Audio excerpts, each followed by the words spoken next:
মানুষ হিসেবে এখন পর্যন্ত পৃথিবী থেকে সবচেয়ে দূরবর্তী জায়গায় ভ্রমণের নতুন রেকর্ড গড়েছেন মার্কিন আর্টিমিস-2 এর নভোচারীরা। চাঁদ প্রদক্ষিণের পর সূর্যগ্রহণও দেখেছেন মহাকাশ অভিযাত্রীরা। চাঁদের পেছনে থাকার সময় নভোচারীরা নাসার সঙ্গে 40 মিনিটের জন্য সংযোগ হারিয়ে ফেলেন।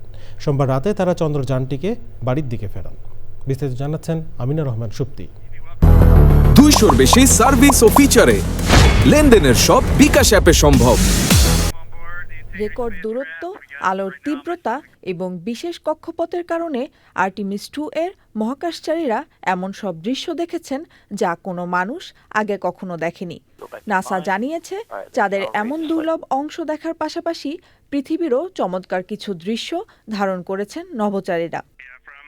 আর্টিমিস-2 অভিযানের 4 জন নভোচারী সোমবার যখন চাঁদের পিছন থেকে সবচেয়ে দূরবর্তী জায়গায় পৌঁছান, তখন পৃথিবী থেকে তাদের দূরত্ব ছিল প্রায় 4,06,788 কিলোমিটার।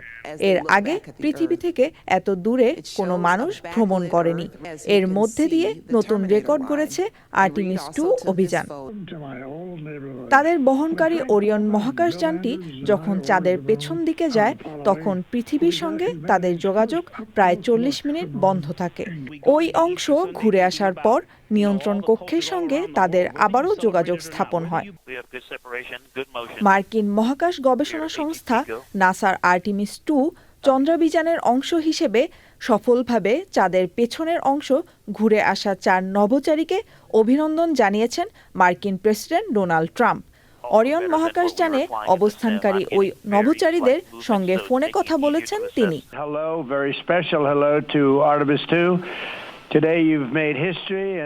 মার্কিন প্রেসিডেন্ট ডোনাল্ড ট্রাম্প যোগাযোগ বন্ধের সময়ের অনুভূতি জানতে চাইলে নভোচারী ভিক্টর গ্লোভার বলেন, প্রথমে একটু প্রার্থনা করেছিলেন, তবে এরপরই তাকে চাঁদের পেছনের অংশের বৈজ্ঞানিক পর্যবেক্ষণ ও তথ্য সংগ্রহের কাজে মন দিতে হয়েছে।